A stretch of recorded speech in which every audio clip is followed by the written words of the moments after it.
L'échange que vous allez entendre est un entretien épistémique.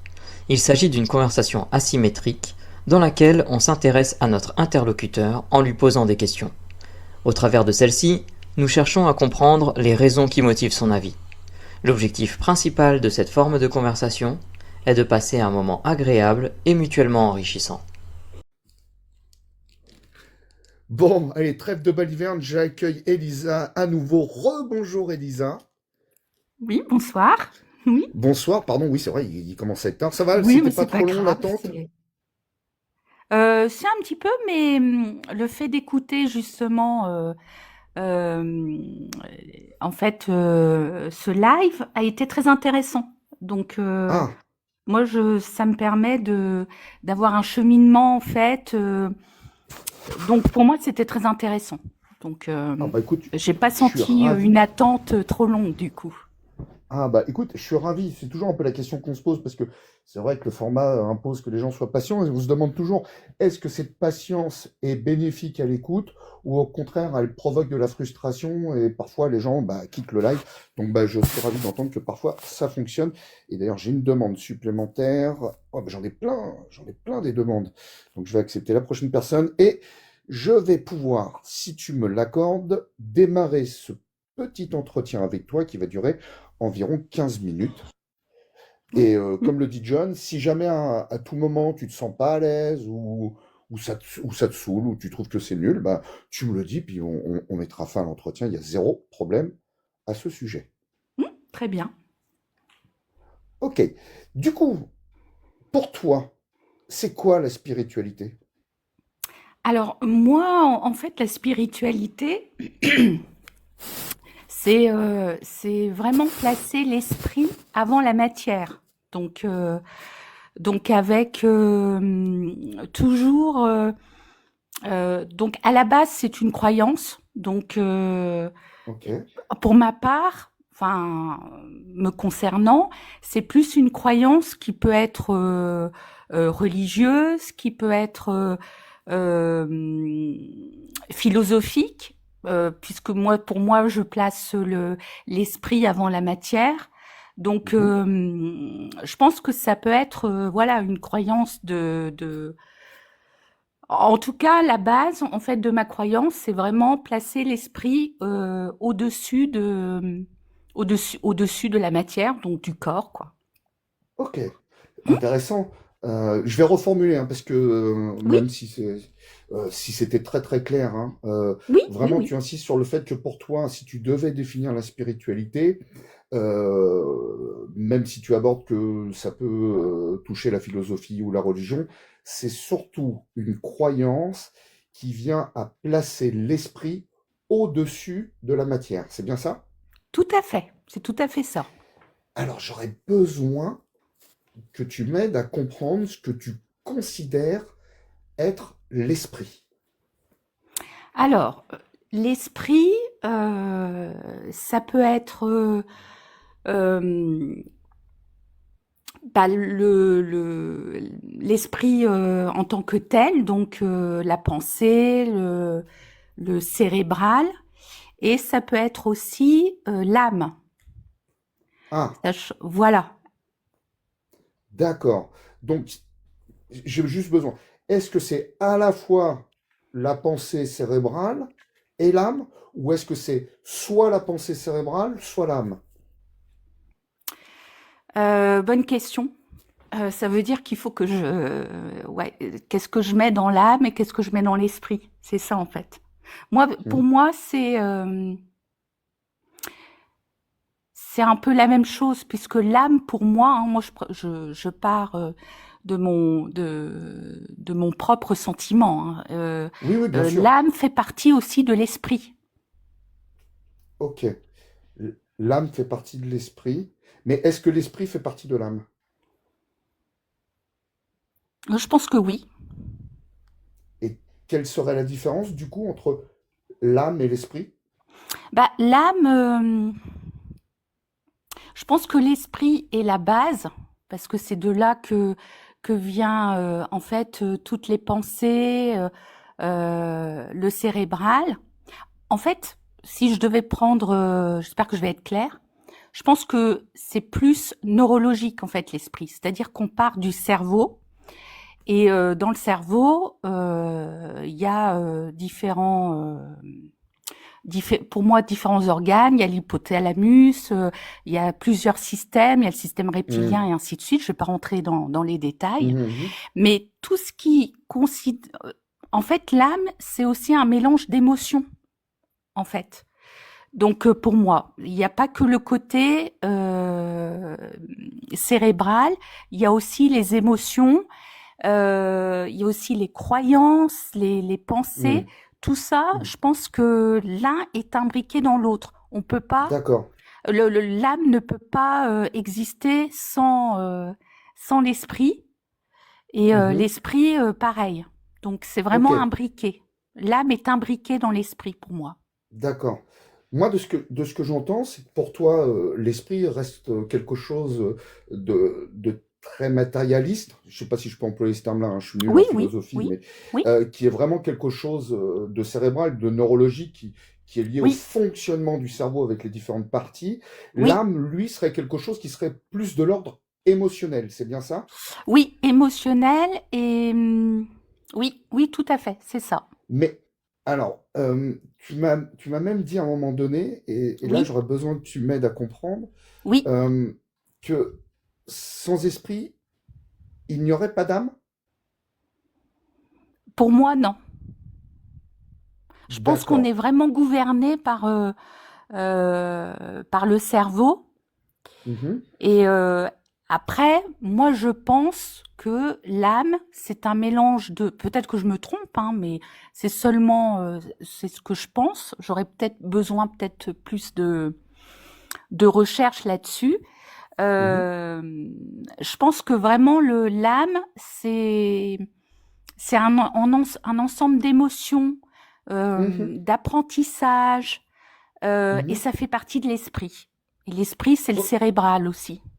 d'accord. Donc si je considère que pour toi, l'âme, c'est vraiment le siège des émotions et de l'apprentissage, euh, qu'est-ce qui le différencie de l'aspect neurologique des parties du cerveau qui provoquent les sentiments des émotions et qui permettent de mettre en place l'évolution des apprentissages.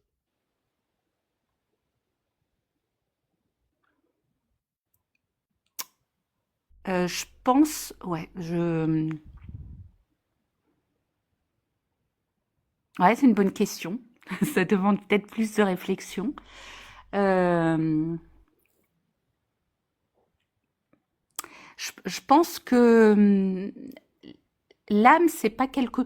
En fait, l'esprit, pour moi, est déjà structuré. Il est mécanique. Enfin, c'est un Enfin, c'est Mhm, une mécanique.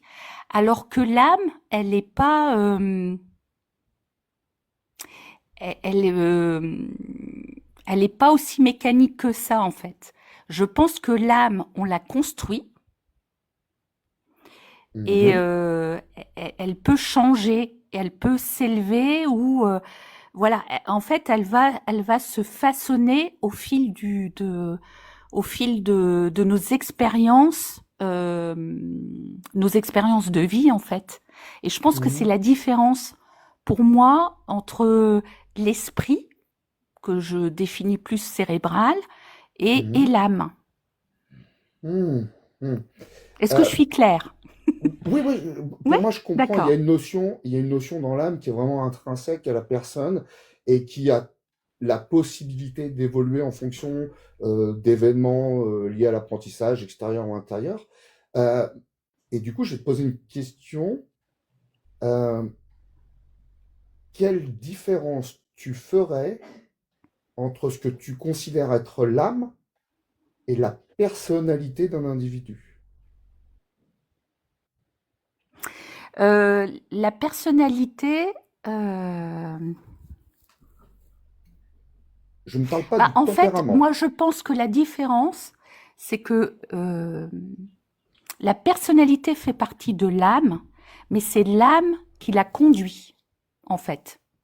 Hmm. C'est c'est euh, c'est Hmm. à travers justement. Je pense que c'est l'âme qui est vraiment supérieure à la personnalité, D'accord. parce que la personnalité, ça va être un ensemble de pensées, d'expériences, mais Mhm. l'âme, je pense que c'est un tout qui, qui est, qui est supérieur justement à la personnalité, mais ça en fait partie, selon moi. Hmm. En gros, si je comprends bien, pour toi, l'âme Oui, serait un peu la vision ou le terme que tu utiliserais pour relier les différentes fonctions cognitives qui peuvent être à la fois la pensée, l'apprentissage, les émotions, la personnalité, la réflexion. Est-ce que je me oui, trompe en disant ça? non, pas du tout. C'est ce Et, que je pense, oui. et alors comment te poser cette question? Parce que quand j'écoute, j'ai du mal à trouver l'élément qui permettrait vraiment de détacher la notion de l'âme de Oui, la notion du fonctionnement global d'un cerveau humain. S'il y avait quelque chose qui pouvait m'aider à faire cette différence, ça serait quoi?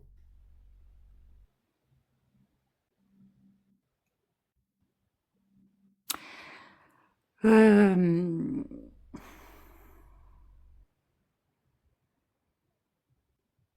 je pense que le, le cerveau, euh, le cerveau, c'est vraiment euh, un organe physiologique, alors que Mhm, l'âme, c'est plutôt euh, euh, c'est plutôt un esprit en fait. Donc je reviens sur bah oui. c'est ça en fait. Oui, mais tout à l'heure, tu me disais que l'esprit, Oui, bah c'est du la coup je dis le pensée contraire. cérébrale Oui, tout neurologique. à fait. Donc, Oui, donc, oui. donc l'âme serait l'équivalent de l'esprit, qui l'esprit est lui-même, d'un point de vue matérialiste, quelque chose de neurologique qui accueille et qui travaille sur les centres de l'émotion et de l'apprentissage. Est-ce que je devrais comprendre, et je vais employer un terme, je vais faire une reformulation un peu exagérée, hein, c'est pas du tout provocateur. Oui, Est-ce oui, que oui. tu mettrais pas dans la notion de l'âme tout ce que tu comprends, ou tu penses comprendre, en tout cas que tu perçois du fonctionnement d'un cerveau humain, en y rajoutant une certaine forme de pensée magique ou de quelque chose de magique?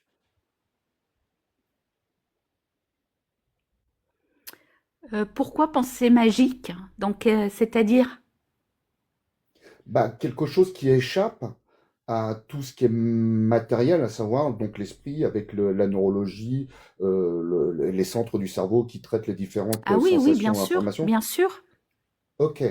bien Donc, sûr, oui, pour toi, oui, oui.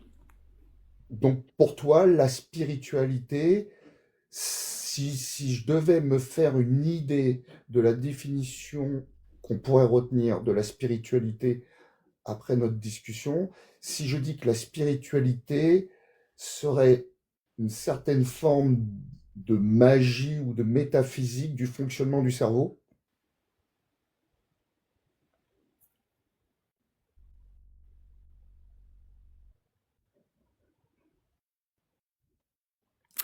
En fait, j'ai une hésitation parce que ça veut dire que, enfin, par rapport moi à mon cheminement, Mhm. euh, c'est complètement ça devient paradoxal du coup. On est dans un Bah oui, paradoxe du coup. et oui, Ouais. et oui. Oui, parce que j'ai bien, Mais excuse-moi, mais j'ai bien compris. en même temps, ça me choque pas du tout qu'on soit dans un paradoxe parce que ce la spiritualité, pour moi, c'est quelque chose qui est, qui est pas, euh, c'est pas du tout cartésien. Et Mhm. aujourd'hui, on est face à quelque chose alors moi je parle toujours, hein, c'est juste mon sentiment, hein, mais la spiritualité, c'est surtout, c'est vraiment comme l'âme, par exemple, c'est quelque chose qui est abstrait et qui est quelque chose qui nous dépasse et où on n'a pas d'assurance en fait. C'est là où où je pense que c'est difficile pour chacun, c'est que c'est quelque chose qui nous dépasse. On sait que voilà, moi pour ma part, mais c'est vrai que tout à l'heure je parlais de croyance, mais effectivement c'est quelque chose auquel on croit, alors que Mhm. c'est quelque chose qui est pas tangible en fait. Mais on sait que voilà, donc c'est pour ça que on a d'un côté le cerveau, ça fait partie aussi du fonctionnement du cerveau puisque c'est des émotions, l'âme aussi, et Mhm. et je pense que voilà, c'est un paradoxe et pour moi c'est quelque chose qui nous dépasse. Hmm. Alors, on arrive au terme de cette Oui, discussion. Je vais te poser une dernière question et je vais reprendre un peu parce que ça me repop dans la tête à peu près la même question que j'ai eue tout à l'heure en question oui, portée. ouais. Euh, En t'écoutant, je me demande euh, si la spiritualité pour toi serait pas une certaine forme d'imagination introspective agréable. Oui, tout à fait. Oui, oui, je peux dire oui. Ok, bah écoute, je te remercie. Alors là, on va passer la parole et c'est moi qui vais définir l'ordre. Ils vont te poser, tu as entendu peut-être ou pas, une ou deux questions emportées qui n'apportent pas de réponse immédiate. Et ensuite, je te retrouve à la fin pour poser une ou deux dernières petites questions avant de te laisser repartir. Donc, dans l'ordre, on va faire Jonathan, Galactique, Progix, non, Mélanie et Progix. Alors, j'ai pas de questions de mon côté. Non plus, pas de question. Non plus. Alors j'en ai une. Tu as dit que l'âme ne peut pas exister sans l'esprit, mais est-ce que l'esprit pourrait exister sans l'âme? Bah, je pense que ça pourrait, mais qu'est-ce que ce serait triste? Merci. Est-ce que j'ai répondu? Oui, oui, Oui, oui, tout à fait. oui. Oui, d'accord. Eh bien, écoute, moi, je vais te poser les deux dernières questions. Euh, je vais garder celle qu'on pose habituellement pour la fin, qui est comment tu t'es senti pendant cette discussion, parce que je vais te poser une question. Euh, Cette discussion, qui était courte, hein, de 15 minutes, qu'est-ce que, qu'est-ce que tu vas en retirer? Bah, en fait, ce que je vais en retirer, c'est que j'ai vraiment besoin, je pense, de faire des recherches plus approfondies par rapport à ça. Parce que c'est vraiment quelque chose qui m'interroge de plus en plus. Mhm. Et quand tu dis des recherches, tu veux dire du côté, je vais remployer le terme, du côté un peu ésotérique, pensée magique. C'est pas péjoratif hein, quand je dis pensée magique. Hein, c'est un Ah terme non, non, moi, c'est pas, justement il n'y qui a pas de permet souci. à l'imagination, ou plutôt sur le côté esprit matériel du fonctionnement du cerveau qui amène à avoir ses croyances. Bah, en fait, les deux, en fait, parce que moi, je pense que, en fait, moi, je pense qu'il faut que je fasse les deux parce que je dirais pas que c'est viscéral hein, chez moi, mais Mhm, j'ai vraiment l'impression, surtout dans le monde dans lequel on vit aujourd'hui, euh, moi, je sens bien que je suis amenée de plus en plus, je suis appelée de plus en plus vers cette spiritualité. Donc, mhm, je suis dans un cheminement actuellement et mhm, j'ai vraiment ce besoin d'approfondir plus parce que je suis vraiment, j'ai envie de dire, au préambule en fait mhm, de cette spiritualité. mhm, Donc je parle pas euh, uniquement en termes de pensée ou ni de religion, mais en tout cas, j'ai besoin, je pense, Mhm.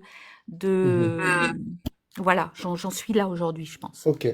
Alors, je t'invite à t'abonner au super pote là, qui s'appelle Jonathan, qui est juste en dessous Ziggy, pour tout ce qui est côté matérialiste, enfin, excusez-moi, c'est pas le mot matérialiste, mais fonctionnement cognitif et autres. Il est sur certains lives, il est pas que sur nos lives. Il s'y connaît vraiment très très bien. Donc, si à un moment donné tu as besoin de pouvoir contrebalancer ces deux pensées qui sont à la fois la pensée spirituelle au niveau de l'imaginaire et le côté très matérialiste du fonctionnement du cerveau, je pense que tu pourras, s'il n'est pas d'accord, il peut me le dire tout de suite, mais tu pourras le contacter parce qu'il s'y connaît plutôt pas mal, le beau gras. Je me trompe, Jonathan? Alors, oui, j'espère m'y connaître un petit peu, effectivement. Donc Et voilà, bien tu peux sûr, tu peux t'abonner me à lui. contacter si tu as des questions par rapport à ça. C'est avec plaisir. Merci beaucoup. Et puis, je vais te poser la dernière question, la plus Oui. importante. Comment tu t'es senti pendant cette discussion? Bah, en fait, pour moi, ça a été riche parce que ça me permettait d'aller plus loin à travers les questions. Donc, du coup, ça amène à un cheminement, du coup, de réflexion et ça permet de prendre conscience. En fait, ça permet de s'interroger, du coup, et d'aller plus loin Mhm. dans la pensée. Ça, j'ai trouvé ça intéressant.